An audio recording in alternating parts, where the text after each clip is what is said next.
শর্মিলা আপুর সংসারটা ভেঙে গেল। সে এক টাইমে কি বলছিল, তার স্বামীর জন্য তার বাপ মা ছেড়ে দিব। আজকে দেখেন এই শর্মিলা আপুকে তার স্বামী ছেড়ে দিচ্ছে, এখন তার বাপ মার কাছে যে সে, এই জিনিসটা মেয়েদের বলা উচিত না, কারণ বাপ মার মতো এই পৃথিবীতে কেউ হইব না। ভিডিওটা দেখেন তাহলে বুঝতে। তো ওঠার পরে এই জানতে পারলাম যে আমাকে নাকি উনি ডিভোর্স দিয়ে দিছে।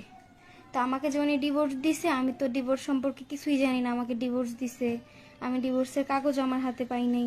তো উনি আমাকে ডিভোর্স দিল কিভাবে? আর উনি যেহেতু আমাকে ডিভোর্সই দিছে, তাহলে ওনার তো কোনো রাইট ছিলাম যে উনি যে আমাকে ডিভোর্স দিছে, আমি তো এই সম্পর্কে কিছুই জানি না যে আমাকে ডিভোর্স দেওয়া হয়েছে।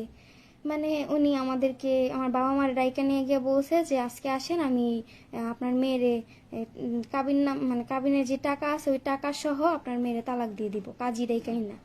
তো সেই দিন আর উনি এটা, সেই দিন উনি বলছে ডিভোর্স দিয়ে দিবে। পরের দিন সকালে উনি ওনার মত চেঞ্জ করে ফেলছে। আমার বাচ্চা পড়াছে এই যে সামিহা আক্তার, টাকা কামানোর জন্য আমার কোনো ফন্দি করার, আপু বুঝতে পারছেন? টাকা কামানোর জন্য আমার কোনো ফন্দি করার প্রয়োজন নাই, বুঝতে পারছেন?